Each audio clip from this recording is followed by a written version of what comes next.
Nah, berikutnya kita membahas mengenai bagaimana sistem pemungutan pajak. Nah, Indonesia ini yang diterapkan yang mana? Ini menjadi bahan kajiannya rekan-rekan, silahkan. Setelah saya menjelaskan apa sih yang dimaksud official assessment system, apa sih yang dimaksud self assessment system, kemudian apa yang dimaksud withholding tax system itu.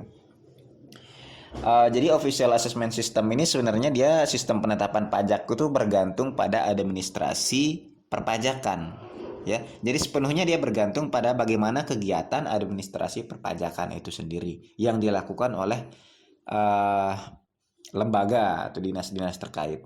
Kapan dia mulai dipraktikkan di Indonesia? Sudah ada sejak zaman penjajahan. Sampai tahun 1984 dia sudah masih berlangsung. Ada ordonansi pajak perseroan misalnya tahun 1925. Kemudian ada ordonansi pajak pendapatan tahun 1944.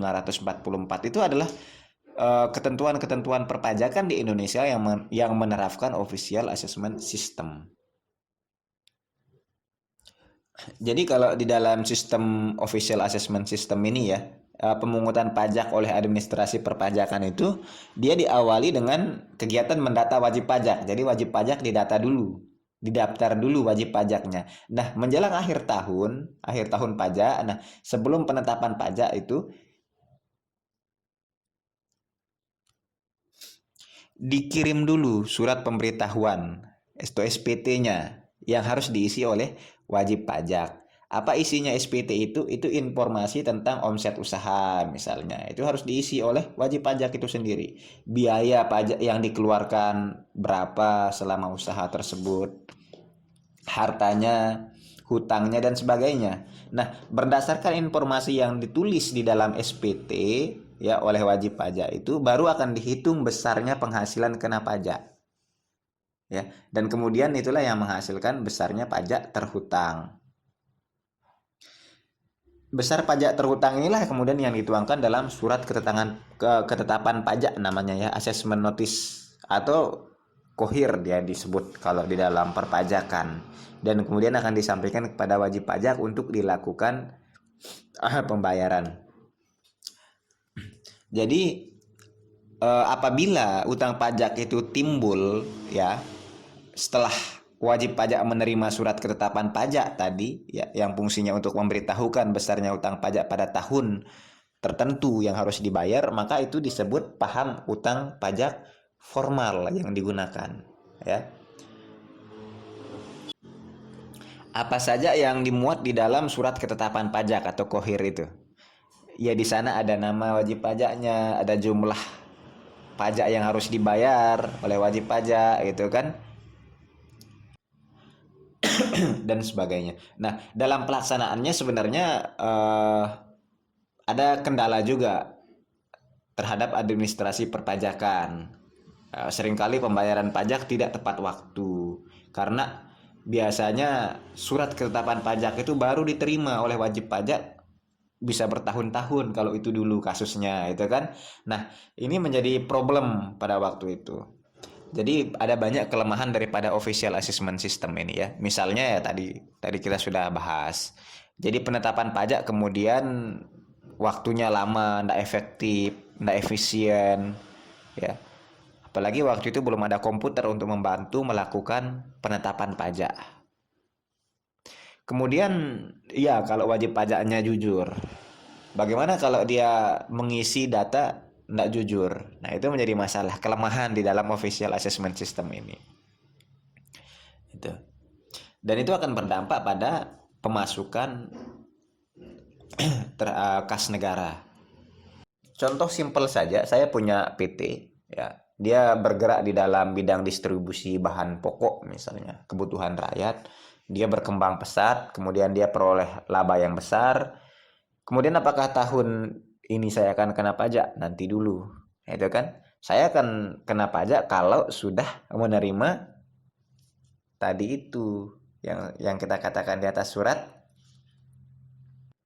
ketetapan pajak. Jadi kalau belum ya belum menjadi wajib pajak itu. Ini kelemahan ya. Memang ketika wajib pajak, kalau seperti badan usaha tadi tidak membayar pajak, memang ndak semata-mata untung gitu. Jangan karena dia ndak bayar pajak kita di pikiran kita dia untung, nggak juga. Karena itu akan menyulitkan dia juga nanti berkaitan dengan likuiditas usahanya gitu kan. Begitu juga ketetapan pajak dalam tahun-tahun berikutnya. Udah. Nah, berikutnya ada yang disebut self assessment system atau SSA ya. Ini modern ini. Dia banyak diterapkan di Amerika juga sudah diterapkan. Jadi kalau perbedaannya di sini yang aktif itu adalah administrasi perpajakan itu sendiri. Jadi semua kegiatan sejak mendata, mendaftar, menetapkan pajak semua dilakukan oleh administrasi perpajakan. Memang dalam SSA ini, sistem SSA ini ya, self assessment system, aktivitas pendaftar dan penetapan pajak itu diserahkan kepada wajib pajak. Jadi kegiatan aparatur pajak ya, di sini dia memberikan penyuluhan, itu yang diutamakan.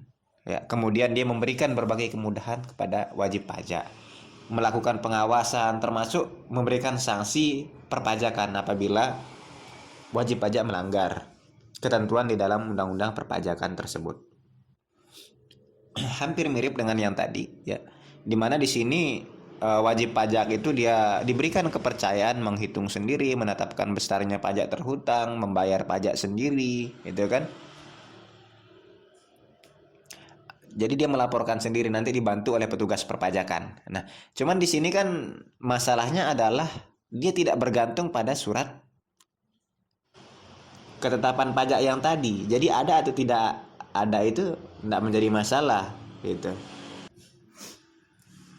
Contohnya misalnya subjek pajak ya.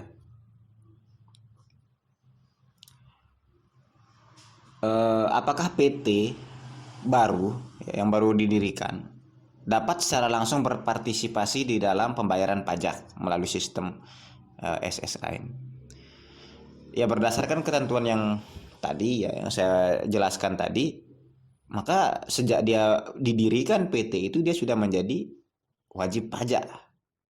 Dia sudah wajib mendaftarkan diri sebagai wajib pajak dan wajib memenuhi ketentuan-ketentuan di dalam perpajakan. Itu. Jadi dia tidak nunggu surat tadi itu, surat ketetapan pajak itu. Kemudian